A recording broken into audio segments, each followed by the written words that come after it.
All right, welcome back, everybody. We're excited to continue our CAPCON content for the day with our first panel discussion. So this panel is our Defense Fireteam panel. It's going to be moderated by Mr. Evan Hendler.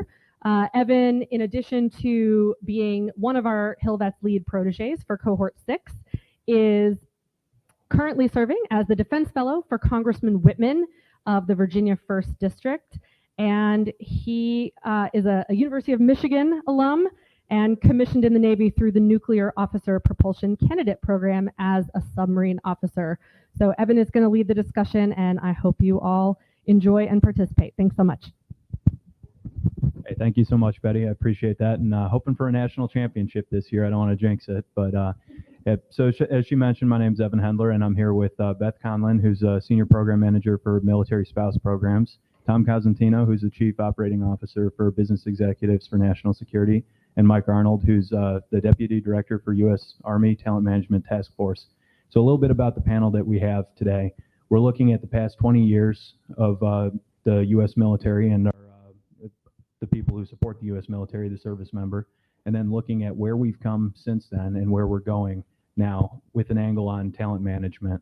So the panel's name is Lessons for the Future, or the Force of the Future, Lessons from 9/11 to Now. So I'm going to bring it over to our panelists here and see if they have anything, so they can introduce a little bit about the programs that they've been a part of, the things that they do. So Beth. Sure. Thanks for having me. Again, as Evan mentioned, I'm Beth Conlin. I'm the Senior Program Manager for Military Spouse Programs at Amazon. Prior to that, I have been a national advocate for military spouse employment for about the last 7 years, focusing specifically on removing barriers to military spouse employment. Chiefly the Status of Forces Agreement. If you've ever been stationed overseas, you might know what I'm talking about. If not, I will not bore you. But it's interesting to see from 9/11 to now, trends that have happened in the private sector are not unique to the private sector. They are equally as important to the military. And if the military can't learn to modernize itself as an employer, not only is there going to continue to be a talent crisis, but you're going to continue to have military spouse unemployment be the top 3 reason that service members are leaving the service. So I hope to shed some light on what we can do. It's not a doom or gloom. It's a very solvable problem. We just need the right folks in the room to take some action to fix it. So looking forward to talking more about that. Hi, I'm Tom Cosentino. I'm a retired Brigadier General, U.S. Army, 31 years. Last job, I was the Commandant at National War College here in Washington, D.C. I'm the Chief Operating Officer for an organization called Business Executives for National Security. It's a nonprofit, nonpartisan group, 450 to 460 C-suite executives across the country, not defense industry, pretty much every other industry. And the mission is to pro bono bring best business practices from the private sector to the broad national security enterprise of the country. One of our big initiative areas has been workforce development, and specifically 21st century workforce. We've done a tremendous amount of work over the last few years with all the services in helping to think through everything from diversity, equity, and inclusion to the bleeding of specifically tech talent. How do you hold on to people? And a big focus area for us over the last several years has been the hemorrhaging across all the services of women junior officers. How do we hold on to women in the force? That's become a real problem, and happy to participate today. Ladies and gentlemen, my name is Mike Arnold, and I'm the Deputy Director for the Army's Talent Management Task Force. This was an organization created out of the 2019 John McCain National Defense Authorization Act. Like our sister services, we have a mandate to take our personnel system from an industrial era process to something that resembles 21st century. We got a mandate from our Army senior leaders to not make 10% changes or changes at the margins, but really to look at a holistic 10x change in the way we do our personnel practices. We've gone from a two-dimensional look at individuals serving in the Army, really much one described as a branch or a occupational specialty and a rank, whatever you wear on your collar, to a multidimensional kind of look of talent, which includes knowledge, skills, behaviors, and preferences. And so in the last few years, we've been on an adventure to initiate a couple of different key signature programs. One we call the Army Talent Alignment Process, which really is a regulated marketplace. So gone are the days where the assignment officer tells you where you're going, and we connect individuals looking for a position with the hiring authorities, give them a chance to interact, interview, and then select the types of jobs they would like to have. And then we've also created a entirely new leader selection program. So gone is the board scrub of somebody's files that occurs in 2 minutes or less, quite frankly, and a look at what your senior rater thinks of you, to a process that really incorporates cognitive and non-cognitive assessments, peer and subordinate feedback, written and oral communications, a 4-day process in its entirety to select the very best leaders for our battalion command, brigade command, and brigade command sergeant major positions. We've got about 50 other initiatives that we're working on in high demand as we kind of go through a process to study through pilot and prototyping, implement and scaling some of these things. And what we found really, quite frankly, is that the problem is underpinned by technological advances, but it really is a change in culture, a change in the cultural adaptation of using data to make more informed decisions and transitioning from the older up-or-out system to one that incorporates principles of talent management. Like my colleagues here, I'm anxious to talk about what we've done and how that may be of interest to you today. Thank you. Yeah, so I'll move on to my first question here, which, going off of what you were mentioning, what you wear on your collar. So how do the statutory requirements for pay scale, pay grade, are there any conflicts between talent management and retention with trying to get somebody into the military who might be going in at a pay grade that isn't quite comparable to the pay that they would get in the civilian sector?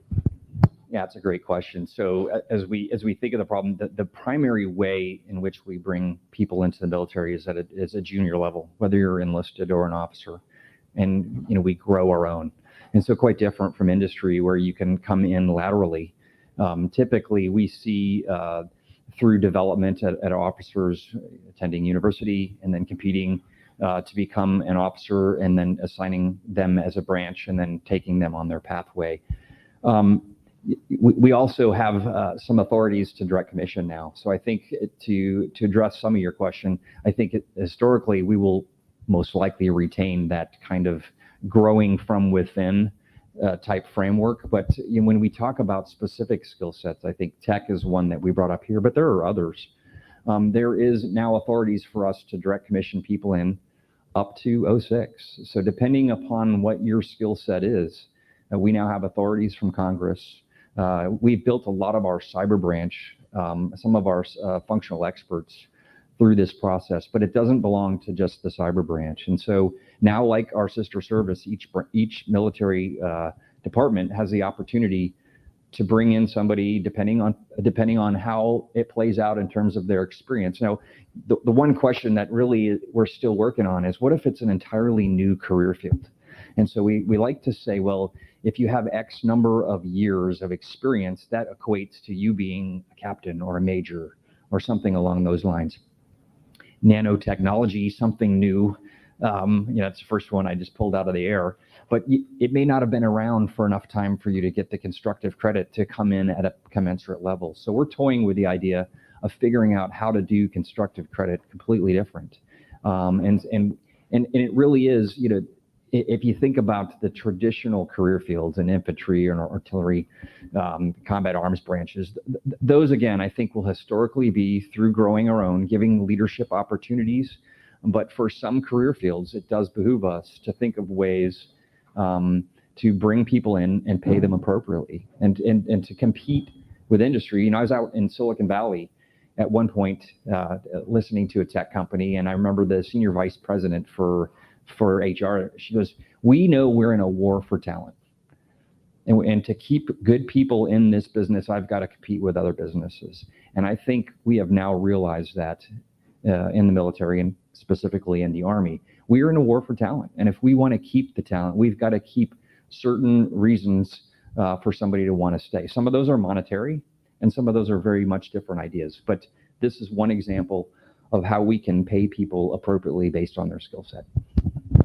Yeah, so Beth, I saw you nodding along with that. I'd love to hear your thoughts on it because, ultimately with talent, right, talent goes beyond just one person within the family unit. Generally speaking, you settle down with people who have similar interests to you. So I want to hear, the kind of challenges there. It's actually kind of inspiring to hear this because I don't think it's a secret that high performers marry or partner with other high performers, right? So if the Army in particular, and I'm an Army spouse, so I'll speak to that as well. If the Army in particular is looking at recruiting talent for sort of new fields, then it's really important that the Army also have a critical eye on what is the full trajectory of that person's career look like? How much control are they going to have over where and when they move? Because as we talk about a lot, the Army more and more is becoming a family business, and not just because of the relocation and your spouse and your family getting up and relocating with you. It's because service members are coming from service families. So when we say that the military is a family business, it is in the truest sense of the word. And to hear that we're actually taking real proactive steps to sort of modernize things, I think can only benefit us in the future and can help remove some of those challenges that current military families face. Because right now our military families are forced to look at financial security or service. And that should not be an option ever. In a global economy with virtual work, there is no reason that we should be putting military families in this position. So for all you policy folks in the room, when we get there's lots that we can talk about on that. But I think, as always, the Army is leading from the front on this. So I'll be excited to hear what other branches are doing about modernizing their efforts as well. Tom, do you have anything to add?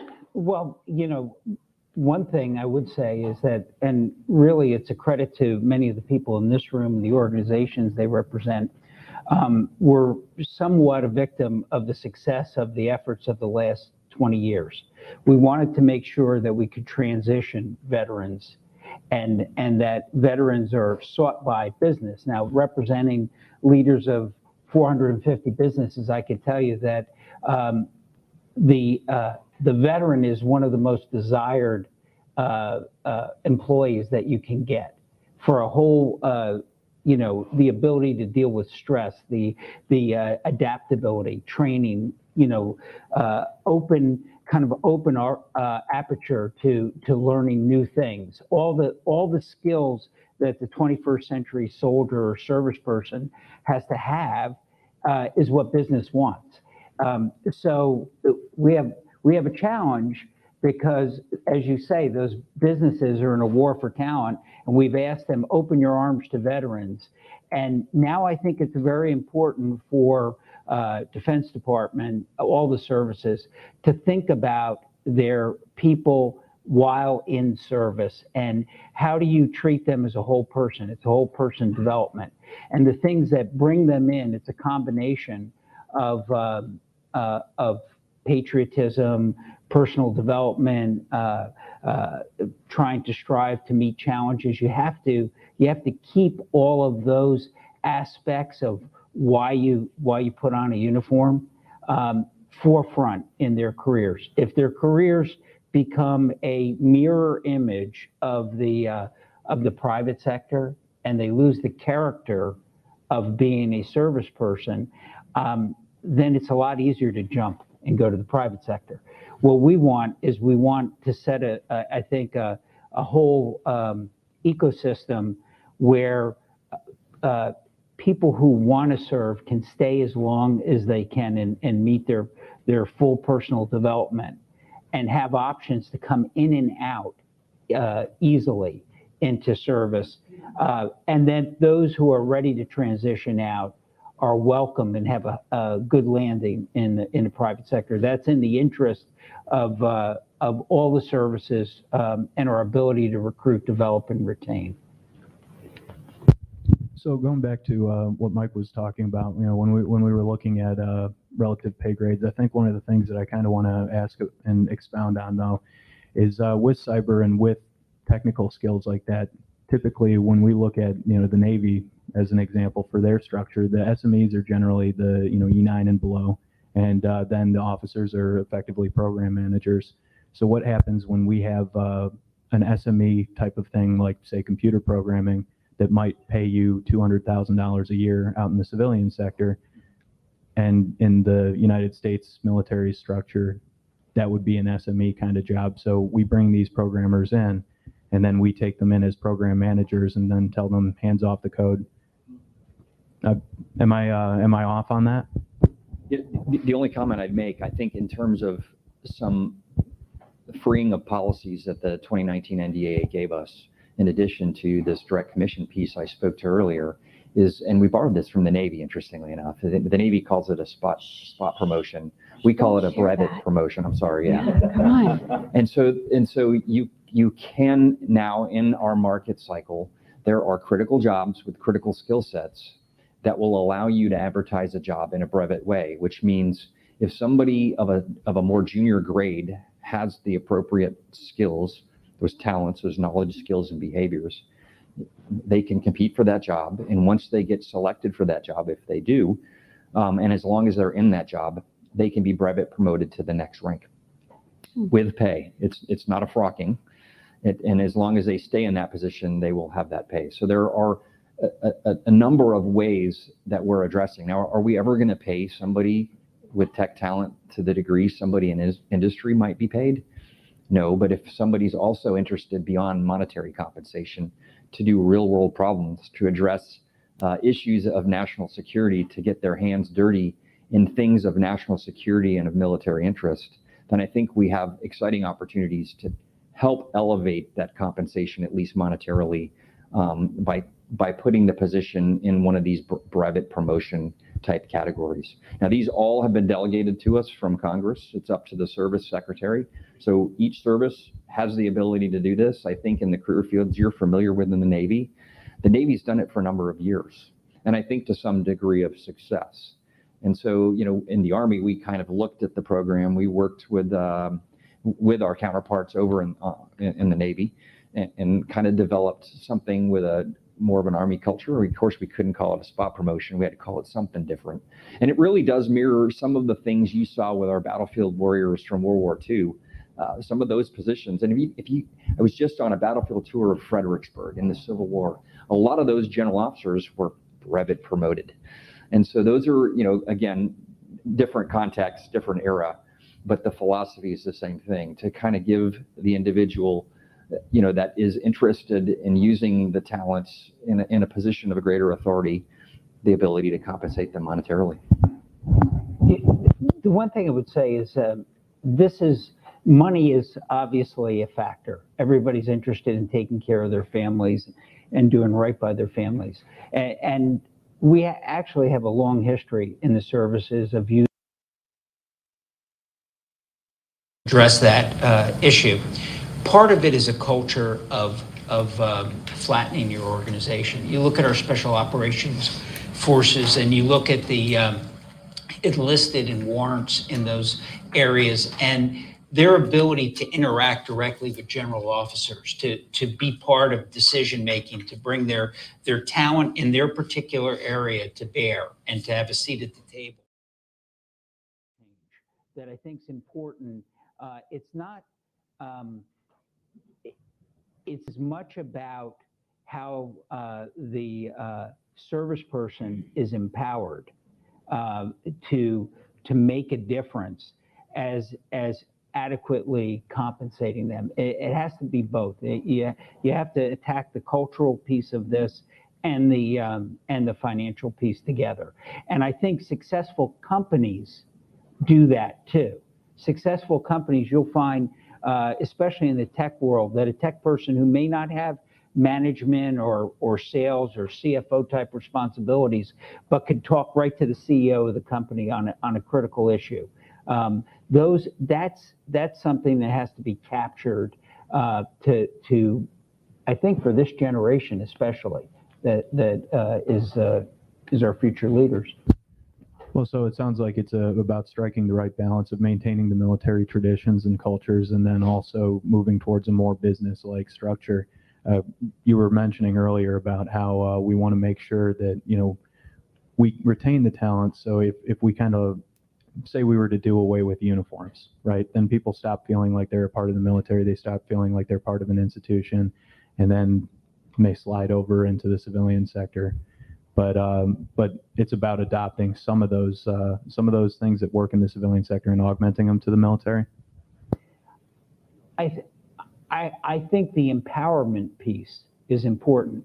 Now, the great advantage that the military has traditionally had has been the mentorship relationship and the cultural connection of you to something bigger than yourself. And that's something that actually business seeks to gain from the military, and why we want veterans to join the business community. I mean, what were your thoughts at Amazon on this, Beth? So we deliberately seek to hire both veterans and military spouses for a lot of the reasons that you mentioned. But on the military spouse front, I joke often, but it's sadly true. If you need to get something done, just ask a military spouse, because we are incredibly adept at kind of immediately taking action wherever we're planted without knowing our address, where we live, where our furniture is, whatever. We have a lot of things we have to get figured out. And a military spouse understands being a part of something larger than yourself, because if you've never met a military spouse, you are sorely missing out. We are amazing. And being a part of the military spouse community sort of gives you this community that gets you and understands you, but again, it reinforces being a part of something bigger than yourself. And so we bring, and most military spouses come to the workforce with at least 6 years of leadership experience. Most of us have an advanced degree, far more than our non-military spouse counterparts.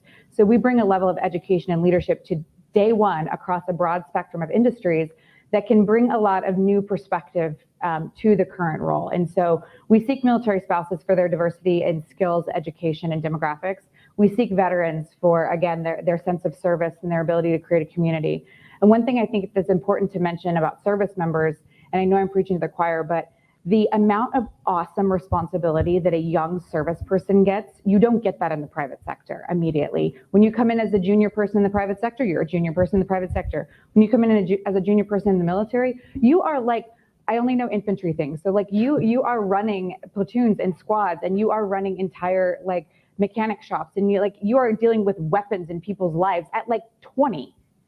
So I think it's important to understand, like, it's hard to translate the amount of responsibility we give a young service member, and how can you translate that into the value in the private sector. That I think is something we need to do a better job at communicating. But ultimately, the culture of the military spans the service member and the spouse, and that's why collectively, when companies seek to recruit them both, they win for their business, they win for diversity and inclusion, and they win for supporting the military community as well.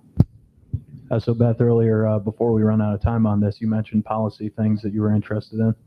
Oh man, how much time? Okay, so I'll just give the highlights. There are a couple easy challenges facing military families right now that can be solved today with policy. First is the Status of Forces Agreement. If you're not familiar, they're called the SOFA. Every country that has a permanent presence of service members has a SOFA in place. These were all implemented for legal protection of our service members, and then modified for things like your vehicle admissions and how much weight you can bring over when you move, and so those kinds of things. So we modified the SOFA to account for vehicle admissions, but not for military spouse employment. Just let that sink in for a second. So we're asking service members to go from 2 incomes to 1 when they move overseas. And then because employment isn't really addressed in many of the SOFAs, it's a lot of inferring, right? So like the country of Germany does a lot of inferring that you can't work there. When you say show me, they can't show you because it's not actually written anywhere. So there can be amendments right now to the Status of Forces Agreement that show that either clarify the SOFA doesn't impact international employment, you can do it as if you were an expat, or stipulates what those blockers actually are. Just plain simple language to clarify it. So that's one. The other thing is that remote work is incredibly important to a military family. There are states in this country that remote work is virtually impossible. California is one of them. If you are from that state, please come talk to me. And so we are missing an opportunity to provide continuity of employment to military families when they move to a state like California and cannot work virtually. So there are policy things that we can do at the state level to help make it easier for military families to prosper. Right now, the average service member salary is $46,000 a year. Could you live on 46 grand in this area? Hard pass, right? So why are we asking our military families to do that? So there are simple solutions that we can put in place about portability of careers, tax and labor laws in your state that prevent virtual work, and then most importantly, the status of forces agreement. What she said. You're welcome. You're welcome. Do you have anything to add, Mike? No, so the only thread I'd like to pull is a little, you talked about empowering people, and then you talked about this being a part of something bigger than yourself. And I think the military is also, at least from the Army's perspective, has learned a little bit from corporate America. And keeping our identity, empowering people, I would also say we need to give our people agency in making decisions for their careers, which I think we have started on a pathway to do. Giving somebody, and it's not just the service member. And so what we have seen, we're on the third iteration of an assignment market in the Army. So we've been doing it for 2.5 years. You have a larger cycle in the summer and then a smaller movement in terms of people in the winter. And so we're now in the middle of this market cycle for those that will be moving this summer. And we have now given our service members agencies to preference directly with the hiring authority where they'd like to go. And you bet, I'm sure you can bet that they're also conferring with their spouses and partners. And they're figuring out things like, if a spouse or partner has a license to practice in a particular state. So those are now going into the decisions of where a service member can serve. Gone are the days, really, and we can never go back to it because we've kind of opened Pandora's box, so to speak, where an assignment officer will say, hey, I've got 3 choices for you, A, B, or C. Which one would you like? Now it's completely transparent. Every officer and senior enlisted member can look at every job available in that particular market and can compete by advertising their knowledge, skills, behaviors, and preferences, which is fed by information from their spouse, and they're able to make intelligent decisions on what's best for their family. Demographics tell you if you want to be comfortably middle class, you've got to be dual income. And that's really something we realized, that we need to open up some of the processes in the Army to allow for us to give the individual more agency. Some people will say that all we're doing is we're coddling Gen Z. We're creating this opportunity for people to get whatever they want. I would argue that tapping into people's talents, their knowledge, their skills and behavior is one advantage we have in a free and open society that our near-peer competitors could never touch. And so from a policy perspective, this is huge. This is huge, and we're not there yet, but we're making strides to move in a direction that not only empowers our individuals, but also gives them much more agency in the decisions they make on a career path. Thank you very much, Mike. Well, I think that puts a good wrap on it. So if anyone has any questions, I'd like to open it up. Yeah, so... You're good, Mike. Yeah. Sure. All right, I'll take it. Hey, so personal story, I just transferred my thrift savings plan. So I retired a couple of years ago. I just transferred it, or I'm in the process of transferring it to, a managed retirement plan. And it's done well anyway, as we all hopefully have during this last year. But in order to do that, I had to get my wife's signature notarized, which I didn't have to do with any other retirement plan, which, the military is notorious about, or I'll say they have a maybe good and bad, that your spouse has a vote in things that in the private sector your spouse doesn't have a vote in. So on this, pulling this string of, the families involved in the movement and should be conferred on that, is there some appetite, and I can ask maybe from Beth's perspective or anyone, in actually, if a spouse has some professional credential that should be considered in the assignment process, do you think there's a path to get there where that is actually a formal consideration in the military, maybe even where the spouse has to prove that certification, but some kind of a process where the spouse has more of a vote of, we trust the conversations occurring, but it's really taken beforehand into account? So what I will say actually that every service did quite well is in the 2018, I believe, NDAA, there's a new policy that says if a military spouse is a licensed professional and has to PCS and relicense, the branch of service will reimburse them for that, which is excellent. And then on top of that, some states have even expedited the licensing process. And so initially when DOD said, we'll reimburse you, it was like, cool, that doesn't change the 16-month wait period that's still happening, right? So states like Colorado have done a really good job of speeding up that process. Utah and Arizona kind of have an open one-for-one license. If you come into the state of Utah with a Arizona cosmetology license, you just switch it over for a Utah one and you start practicing your cosmetology. So there have been some policy things on that front that have made an impact, and DoD has been a part of that. But in terms of having I think that answers the question of having the spouse's input based on their license. Now, the one challenge though is that it's not every state that has license reciprocity. Some professions do it better than other. Teachers and nurses have really good reciprocity laws. The MSJDN, if you are not a fan of them or know what they're doing, you need to. The Mil-Spouse Juris Doctorate Network has done a fantastic job at getting reciprocity for mil-spouse attorneys. So there are a lot of things at the state and local level that are helping licensed professionals with career continuity. Not directly to that. The one thing I would say is the services have all been playing a little bit with the ability to leave and come back, but haven't fully embraced this or figured out how to implement it. And one of the things that we've seen in our work with the services is that is a trigger point. When you have, a military spouse and non-working or a working but non-military spouse, and a move comes, and it's not the right time for the non-military spouse. There really isn't a mechanism to unplug from your career at a particular point in the military. 24 months, figure it out. Is it going to work for us? Is it not going to work for us? Help that non-military spouse make his or her own decisions, and then come back in without penalty. And basically you're coming in with a different cadre now, but it's like you were in that cadre and you've achieved the same. We haven't quite figured that out yet, and I think that's going to be really important. We saw that with every service. We saw it especially with female officers who had a male non-military spouse that was in a professional situation, and the stress became too much, and they just basically unplugged from the military commitment. So I do think that obviously my spouse had a vote in every decision. I thought we were getting up at least 7 or 8 times during the 31 years.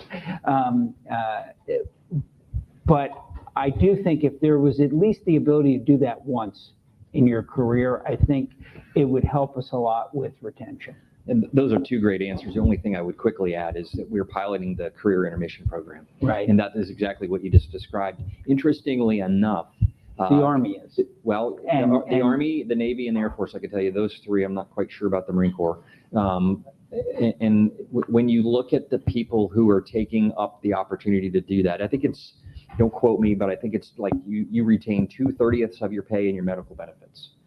So it's a career intermission opportunity. It's the same across DoD. We are finding in the Army that a lot of people are very hesitant to do it for whatever reason, even though you can almost do it for any reason. And certainly a professional reason for your spouse would fall into the category of authorizing that.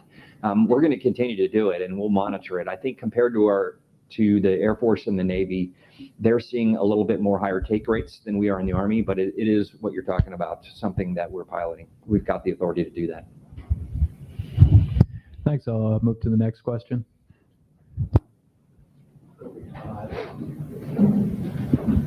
Mr. Arnold, I've got a question about the talent management task force. So the idea of the marketplace, the way that you've described it so far, it sounds great. In practice, with smaller fields, my experience has been a little bit more limited success. Right. And I'm just wondering, is this sort of revolutionary perspective of changing how the Army manages talent, is it really just another version of one size fits all? Because frankly, again, smaller fields, public affairs, legal, certain electronic warfare, positions that were previously individually managed because of the size of the fields are now in the mix in a talent marketplace where really, you won't always have the square peg in the square hole. That's right. So an economist would tell you for any sort of market to be effective, it would have to be thick, meaning you've got to have enough positions and people in it to interact. And I think the challenge that you just identified with some of the smaller branches and functional areas is that I would argue that it isn't for sure one size fits all. Differentiating talent is absolutely reflective in a lot of the new programs that we have kind of unveiled since the 2019 NDAA. I will admit, though, that there are challenges of getting that thick representation with some career fields. But I would only add that there are these O1 alpha, so non-branch specific opportunities. And again, what the market allows an individual to do is it's completely transparent.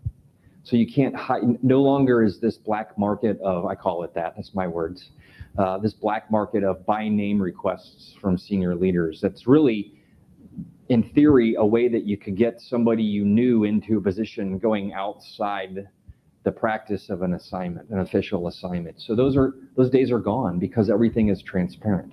It's based off of an individual's preference and a unit at the 06 level, really the hiring authority, their preference. And we use what's called the deferred acceptance algorithm, which really is nothing more than a fancy name for the medical matching model.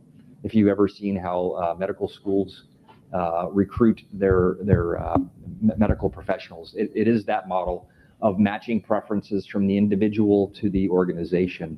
And I would say because that individual now can see and compete for multiple jobs, whether they're in the career field or they're non-branch specific, it's definitely a move in the right direction, and definitely doesn't add, it's not a one size fits all for sure. But, again, we're on the third iteration of this.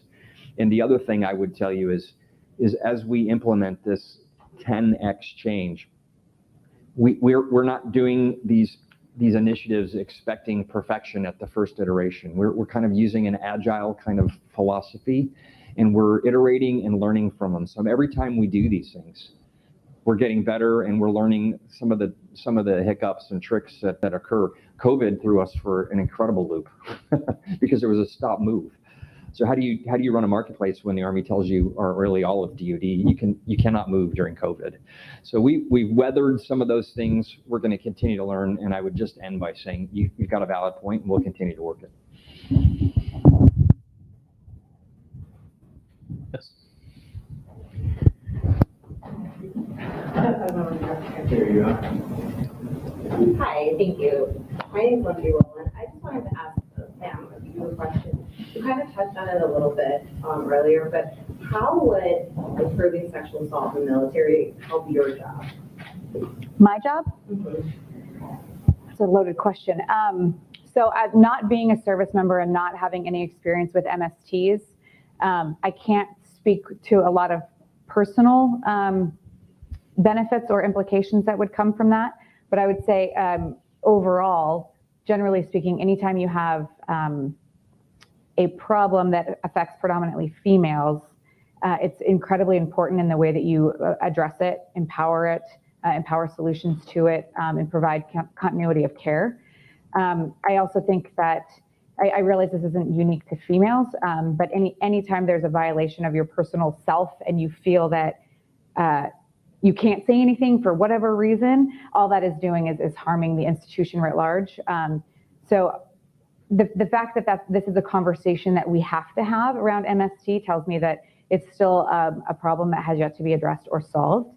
So I think overall this is a DoD problem that does need to be addressed and can't continue to be kind of swept under the rug. There are a lot of, I know, efforts in the Army specifically around support, making it very clear on how to report these things, and then giving ongoing support to the entire family. But in terms of military spouse employment, I'm not sure that there's a direct impact that I can think of. But again, coming from someone who's not been a service member nor experienced it. Can I ask you a follow-up question? Sure. What about spouses? You got to ask the questions in the mic. I'm sorry. Otherwise, people are watching. My question would be to you, ma'am. But what about spouses that are sexually assaulted?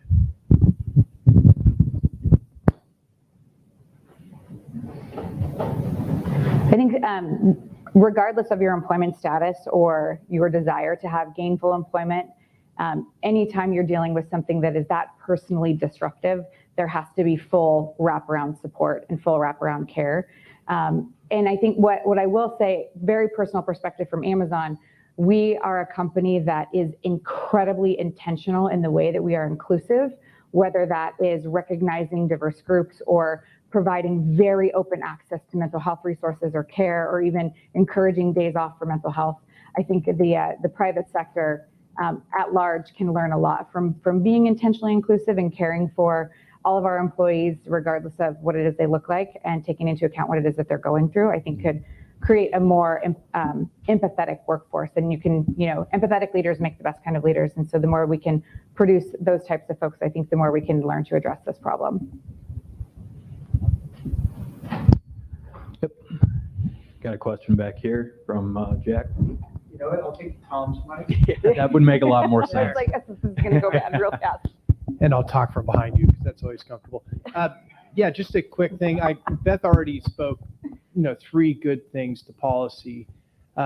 Gentlemen, do you guys have your, top 5 you recommend for policy, as well as for all 3 of you? What are your obstacles? What's holding you down, and how do you recommend overcoming them? We'll start with Tom. You want to go? Or you want me to? So we've got some incredible changes to policy.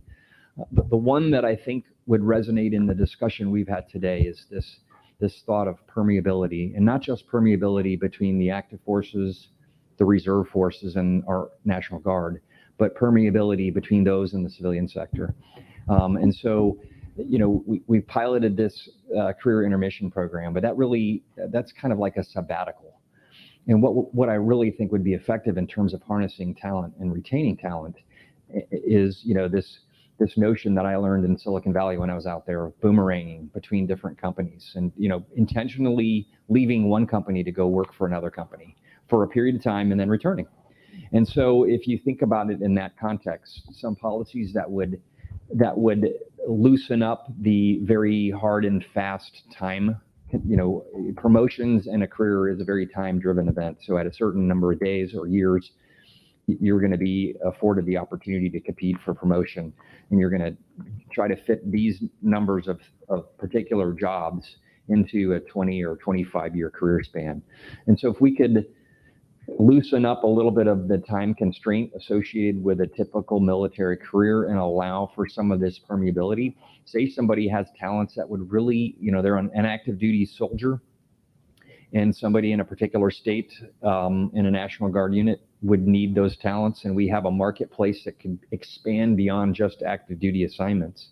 Then they could compete and open up the aperture. And then we could even think about developing some of our tech talent or some specified talent by giving them the opportunity to go work in industry for a couple of years and then inviting them back, kind of like what corporate America does. So I would say, again, we're incredibly thankful for a lot of the policies that policy changes that Congress gave us in the 2019 NDAA, and I think we're getting after a lot of those. But as I think about the future and going into maybe 2030 timeframe, as we look more far-ranging, that might be incredibly useful for us to develop and to retain specific types of talents. Well, since my organization is by mandate not supposed to ever advocate for policies, and we're just supposed to help implement policies, I got to be a little bit careful. I do agree. I think the one of the things that we've seen is the ability to move laterally and through different components of the military at different times, the ability to take advantage of civilian opportunities and come back. Those I think that appears to be one of the main drivers. It's what causes employees to jump from company to company. Okay, so that's as a business organization, what we would offer is that what we see is the same thing that makes people jump from organization to organization is probably what drives folks out of the military. So if you can make it flexible, and most of the good companies that we see have kind of an open door. You know, nobody's ever lost to them. A good company always looks at somebody, you know, you graduate somebody, they go out, they have another opportunity, and you hope to bring them back at another level so you can leverage their talent.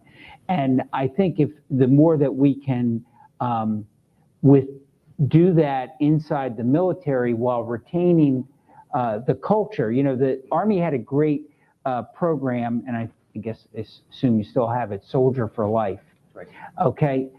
Marines have always had that. Once you're a Marine, you're a Marine. You know, you see Marines who are 80 years old who served 2 years. As far as they're concerned, they're a Marine. That's one of the great valuable things about the military culture, that if we could find a way to connect the career path so that you can leverage that and be a soldier for life, and maybe be a soldier multiple times during your life, I think that would provide opportunities. I do want to, if I could, just offer a thought on the, and this is now not Ben's, this is Tom Cosentino, retired general officer, and a father of a former service member, and father of a daughter.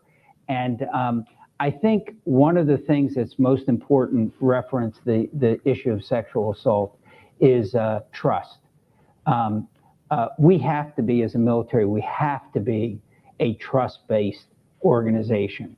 And the whole purpose of diversity, equity, and inclusion, I think, from a good company or from a military standpoint, is to build that bond of trust from top to bottom in your organization. And you have to be ruthless on the things that attack trust, whether it's bias, racism,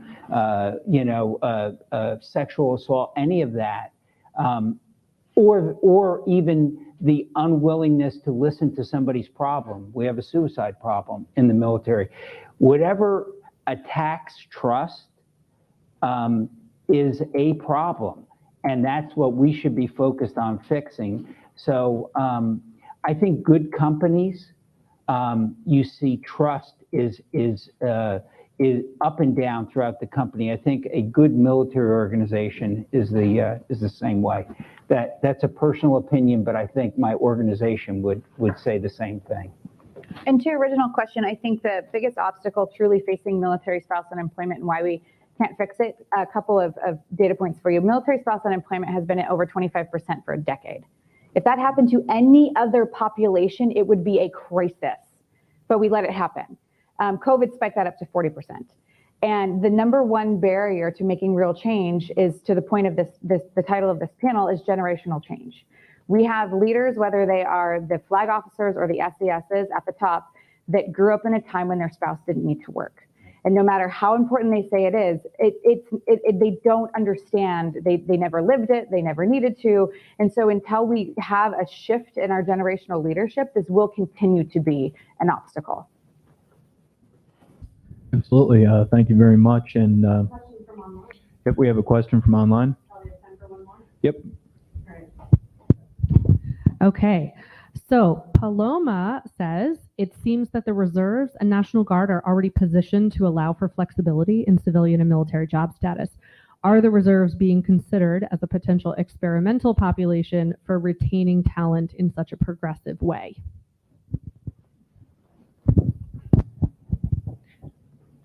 Can you say that second? Are the reserves being entertained? Sorry, you lost your mic. Are the reserves being entertained as an avenue by which they could Like an experimental experiment population. with I was policy? just at Fort Knox with the Chief of Army Reserves yesterday. And so when we talk about the initiatives for talent management, it is multi-compo, active, reserves, and National Guard.